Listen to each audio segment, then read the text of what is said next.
चलिए आज अध्याय 6 देखेंगे। मानव संसाधन भूगोल का विषय है। हम कल से आगे बढ़ते हैं। ठीक है, यहाँ पर दिया हुआ है जनसंख्या का घनत्व। जनसंख्या का घनत्व कहने का तात्पर्य है कि किसी एक क्षेत्रफल पे, किसी एक वर्ग किलोमीटर के दायरे में कितने लोग निवास करते हैं, उसका घनत्व कहा जाता है, जनसंख्या का घनत्व। आइए इसके बारे में विस्तार से समझते हैं। पृथ्वी पृष्ठ के एक इकाई क्षेत्र में रहने वाले लोगों की जनसंख्या को या संख्या को घनत्व कहते हैं। सामान्य रूप से यह प्रति वर्ष प्रति किलोमीटर में व्यक्त किया जा सकता है।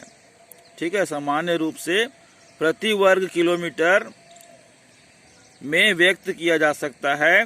संपूर्ण विश्व का औसत जनसंख्या घनत्व, संपूर्ण विश्व का औसत जनसंख्या घनत्व 51 व्यक्ति प्रति वर्ग किलोमीटर है।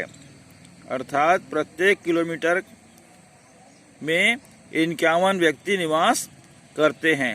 विश्व की दृष्टि से सबसे अधिक जनसंख्या का घनत्व है दक्षिण मध्य एशिया में। इसके पश्चात क्रमशः पूर्वी एशिया एवं दक्षिण पूर्वी एशिया में है। ठीक है, तो सबसे अधिक जनसंख्या का घनत्व कहाँ पर है? दक्षिण मध्य एशिया में। चलिए हम थोड़ा सा आगे देखते हैं। यहाँ पर दिया है, क्या आप जानते हैं भारत की जनसंख्या का औसत घनत्व 382 व्यक्ति प्रति वर्ग किलोमीटर है। तो हमारे भारत देश का जो जनसंख्या का औसत घनत्व है वो कितना है? 382 व्यक्ति प्रति वर्ग किलोमीटर। ठीक है, आइए एक भैया बहन की बातचीत को समझते हैं। जब कक्षा में पूरे 30 विद्यार्थी उपस्थित होते हैं तो हमारी कक्षा बहुत भरी हुई दिखाई देती है, लेकिन जब यही विद्यार्थी स्कूल के सभा भवन में बैठते हैं तब वह कक्ष खुला और खाली दिखाई पड़ता है। अर्थात सभा भवन मतलब होता है बहुत बड़ा कमरा। ठीक है, किसी छोटे कमरे में अगर 30 व्यक्ति आ जाते हैं तो वह कमरा पूरा भरा हुआ दिखाई देता है, लेकिन वही 30 विद्यार्थी जब बड़े कक्ष में, बड़े हॉल में या बड़े सभा भवन में बैठते हैं तब वह कक्ष खुला और खाली दिखाई देता है। अर्थात क्षेत्र बड़ा हो जाता है तो संख्या कम दिखने लगती है। ठीक है, उसी प्रकार से जनसंख्या का घनत्व को हम समझ सकते हैं। यहाँ पर बहन क्या बोल रही है? क्योंकि सभा भवन का आकार या क्षेत्र कक्षा से बड़ा होता है, लेकिन जब स्कूल के सभी विद्यार्थी सभा भवन में आ जाते हैं तब सभा भवन भी भरा हुआ दिखाई देने लगता है। कहने का मतलब यह है कि जब स्कूल के सभी विद्यार्थी, सिर्फ एक कक्षा के नहीं, स्कूल के सभी विद्यार्थी उस सभा भवन में आ जाते हैं तो वही भवन फिर भरा हुआ दिखाई देने लगता है। इसी को कहा जाता है संख्या का घनत्व। ठीक है, अब जानते हैं कि जनसंख्या वितरण को प्रभावित करने वाले कारक कौन कौन से हैं। कारक मतलब घटक या प्रकार भी कह सकते हैं।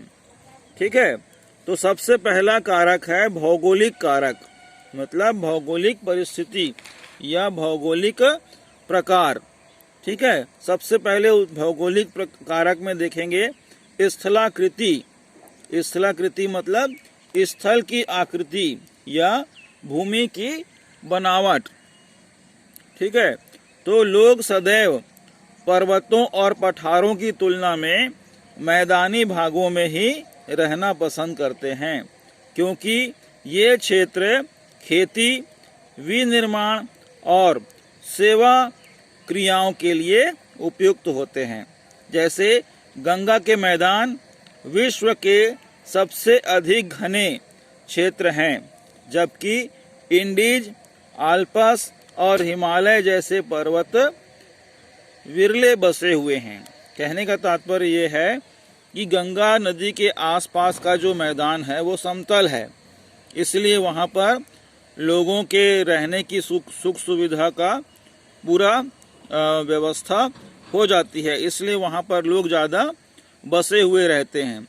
लेकिन इसी प्रकार से अगर इंडीज की बात करें, अल्पास की बात करें, हिमालय की बात करें, जो पर्वत और पठारों से भरा हुआ है, वहाँ पर बहुत कम लोग निवास करते हैं, क्योंकि वहाँ पर निवास करने की जो व्यवस्था है वो कठिन और तकलीफदेह होती है, इसलिए वहाँ पर लोग कम निवास करते हैं लेकिन कम संख्या में करते हैं। ठीक है। जलवायु मतलब वहाँ का वातावरण। लोग सामान्य रूप से चरम जलवायु मतलब जो अत्यधिक गर्म अथवा अत्यधिक ठंडी, जैसे सहारा मरुस्थल, रूस के ध्रुवीय प्रदेश, कनाडा और अंटार्कटिक में रहने से बचते हैं। ठीक है। कहने का तात्पर्य यह है कि जहाँ पर सबसे ज़्यादा गर्मी होती है वहाँ भी लोग रहने से बचते हैं, और जहाँ पर बहुत ज़्यादा ठंडी रहती है वहाँ पर भी लोग रहने से बचते हैं। ठीक है। उसका उदाहरण बताया है सहारा मरुस्थल या रूस का ध्रुवीय प्रदेश या कनाडा और अंटार्कटिक में रहने से लोग बचते हैं, क्योंकि यह बहुत ज़्यादा ठंडा होता है और सहारा मरुस्थल बहुत ज़्यादा गर्म होता है। अब बात करते हैं मृदा की। मृदा मतलब मिट्टी। उपजाऊ मिट्टी कृषि के लिए उपयुक्त भूमि प्रदान करती है। ठीक है।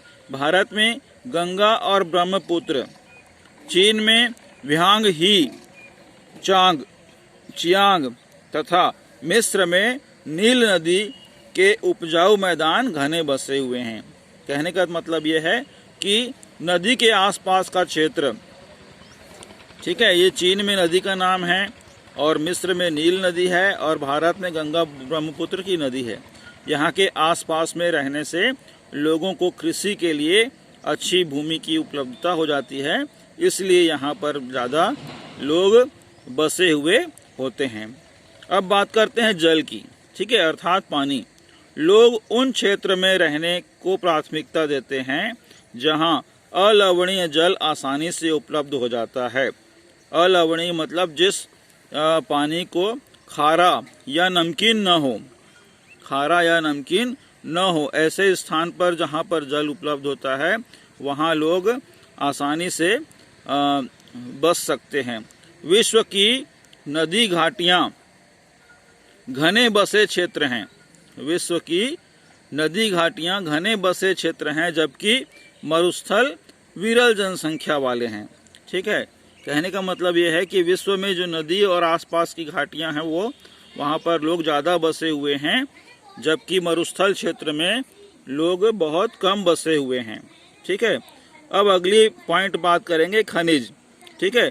खनिज निक्षेपों वाले क्षेत्र अधिक घने बसे हुए हैं, अर्थात जहाँ पर भूमि से खनिज की मात्रा निकलने की संभावना ज़्यादा होती है वहाँ पर लोग ज़्यादा बसे हुए रहते हैं। जैसे दक्षिण अफ्रीका की हीरे की खानें और मध्य पूर्व में तेल की खोज ने इन क्षेत्रों में लोगों को रहने के लिए प्रेरित किया है, क्योंकि वहाँ पर उनको काम मिल जाता है जिससे उनका जीवन अच्छे से चल जाता है।